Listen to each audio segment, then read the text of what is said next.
بسم اللہ الرحمن الرحیم۔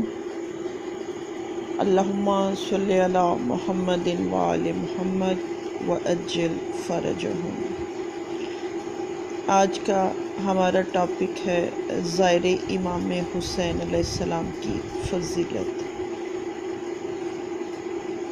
حضرت امام جعفر صادق علیہ السلام، اللہم صلی علی محمد وآل محمد وعجل فرجہم، آپ روایت کرتے ہیں کہ اے جابر، آپ کی رہائش اور قبر مطہر حضرت امام حسین علیہ السلام کے درمیان کتنا فاصلہ ہے؟ تو آپ کے صحابی نے کہا کہ میرے ماں باپ آپ پر قربان ہوں، ایک دن سے کچھ زیادہ کی مسافت ہے۔ حضرت نے فرمایا، کیا حضرت کی قبر کی زیارت کرتے ہو؟ اس نے کہا ہاں۔ آپ نے فرمایا، کیا تمہیں خوشخبری سناؤں اور حضرت کی زیارت کا کچھ ثواب بیان کر کے تمہیں خوش کروں؟ اس نے عرض کیا، ہاں، آپ پر قربان ہو جاؤں۔ آبشیوں میں سے جب کوئی سامان سفر باندھے اور حضرت کی قبر کی زیارت کے لیے آمادہ ہو جائے تو اہل آسمان اسے خوشخبری دیتے ہیں۔ جب وہ گھر کے دروازے سے باہر نکلتا ہے، خواہ سوار ہو یا پیدل، اللہ تعالیٰ 1,00,000 فرشتوں کے ذمہ لگاتا ہے کہ جب تک مرکد مطہر امام حسین علیہ السلام تک نہ پہنچ جائے اس پر درود و سلام بھیجتے ہیں۔ سبحان اللہ۔ فرمایا، اے مفضل، جب قبر مطہر حضرت امام حسین علیہ السلام پر پہنچ جاؤ تو دروازے پر کھڑے ہو کر یہ کلمات ادا کرو، کیونکہ ہر کلمے کے عوض رحمت خدا تیرے نصیب ہوگی۔ پھر حضرت نے ان کلمات کو ادا فرمایا۔ جس وقت بھی حضرت کی قبر مطہر کی طرف چلو گے، ہر قدم جو بھی زمین سے اٹھاؤ گے اور پھر رکھو گے، تمہیں ان لوگوں کے برابر اجر و ثواب ملے گا جنہوں نے راہ خدا میں جنگ کی ہو اور خون میں لت پت ہوئے ہوں۔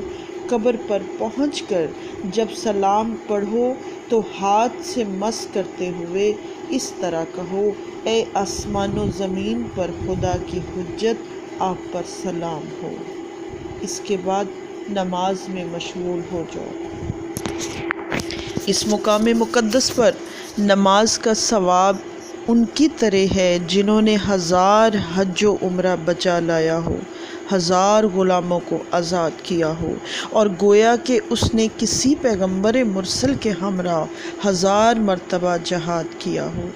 جب تم قبر مطہر امام حسین علیہ السلام کی زیارت سے واپس آؤ گے تو منادی ندا دے گا، اگر تم نے وہ آواز سن لی تو تمام عمر قبر مطہر امام حسین علیہ السلام کے پاس رک جاؤ۔ وہ منادی کہے گا، اے بندے، تمہارے لیے خوشخبری ہے، تو بے نیاز ہو گیا اور تو نے ہر قسم کی آفت سے رہائی حاصل کر لی ہے۔ تمہارے گزشتہ تمام گناہ معاف ہو گئے ہیں، پس اپنے اعمال کو از سر نو شروع کرو۔ سبحان اللہ۔ فرمایا، پس حضرت کا زائر اگر اسی سال یا اسی شب یا اسی روز فوت ہو تو اس کی روح کو قبض کرنا خداوند متعال کے ذمے ہے۔ جس وقت زائر اپنے گھر کی طرف واپس آتا ہے تو فرشتے اس کے ہمراہ ہو جاتے ہیں، دوران سفر اس کے لیے استغفار کرتے ہیں اور اس پر درود بھیجتے ہیں۔ جب وہ اپنی منزل پر پہنچ جاتا ہے تو فرشتے کہتے ہیں، پروردگار، یہ تیرا بندہ ہے جسے تیرے پیغمبر کے فرزند کی زیارت کرنے کی توفیق حاصل ہوئی ہے، یہ تو اپنے گھر پہنچ گیا ہے، اب ہم کدھر جائیں؟ اس وقت آسمان سے ندا آئے گی، اے میرے فرشتوں، میرے عبد کے گھر کے دروازے کے پاس کھڑے ہو جاؤ، اس کی موت تک تسبیح و تقدیس کرتے رہو اور اس عمل کا اجر و ثواب اس کے نامہ اعمال میں درج کرتے رہو۔ سبحان اللہ۔ اللہم صلی علی محمد وآل محمد وعجل فرجہم اجمعین۔ میری دعا ہے مالک جو مومن ابھی تک زیارت امام حسین نہیں کر سکے، اسی سال ان تمام کی حاجات پہ، ان کی درخواستوں پہ مہر لگا دے۔ یا ابا فضل العباس ہر غریب امیر مومن کو 14 کی زواری نصیب فرما۔